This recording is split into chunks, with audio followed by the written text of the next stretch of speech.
문재인 대통령은 지난 23일 KBS 이사회가 고대영 사장 해임 재청안을 올리자 하루 만에 결재했습니다. 내각 구성하는데 6개월 넘게 걸리고 온 천지 공기업 경영진 교체 차일피일 미루고 있는 걸 생각하면 KBS 사장 해임은 무척이나 기다렸던 게 분명해 보입니다.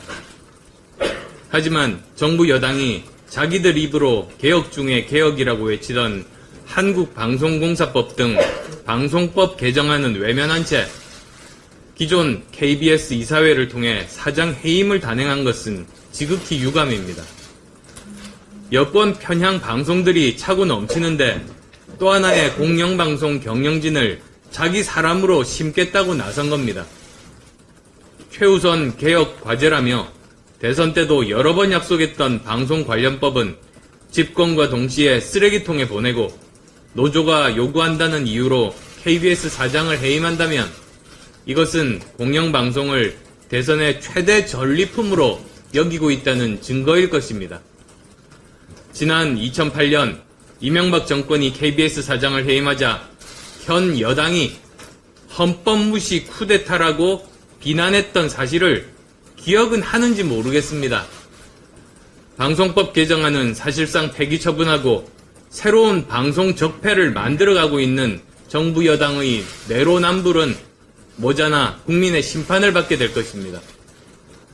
조만간 출범하게 될 통합개혁신당은 방송법 개정안의 조속한 국회 통과를 최우선 과제 목록에 올릴 것이고 어떤 정당과도 협력해 법 개정을 완수해 반드시 공영방송을 권력의 손아귀에서 국민의 품으로 돌려드릴 것입니다. 마지막으로 암호화폐 관련해서 한 말씀 더 드리겠습니다. 만시지탄이지만 정부가 암호화폐 거래 실명제를 도입하기로 한 것은 암호화폐 거래소를 양성화하고 관리해서 선의의 피해자가 없도록 해야 한다는 지적을 수용한 것으로 큰 방향은 제대로 잡은 것이라고 봅니다.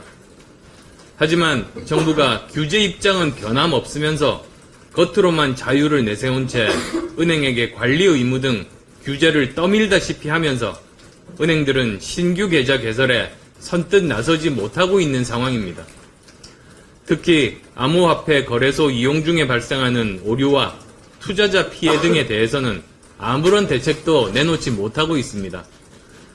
이는 암호화폐 투기를 막기 위해 시급하게 미봉책을 내놨을 뿐 아날로그 시대의 사람들이 디지털 시대에 부합하는 의사결정을 못 내리고 있기 때문입니다. 이러한 상황이 계속되어서는 안 됩니다. 용어부터 제대로 정의해야 제대로 된 정책이 나옵니다. 가상화폐가 아니라 정확하게 암호화폐라고 하고 정책적 논의를 시작해야 합니다. 거래소 관계자, 투자자들과 함께 논의하십시오. 현장에 답이 있습니다. 함께 논의하고 작전하듯 갑작스런 규제가 아니라 언제 어떤 조치를 할지부터 발표해 시장에 예측 가능성을 주기 바랍니다. 정부가 계획을 세우고 앞에서 끌고 가는 산업화 시대는 지났습니다. 민간이 자율적으로 창의성을 발휘하도록 지원하는 제도를 만드는데 집중해야 합니다. 더 이상 국가주의는 통하지 않는다는 점 명심하기 바랍니다. 미래정당 국민의당은 지난 24일 암호화폐 특별대책단 설치 구성을 완료했습니다.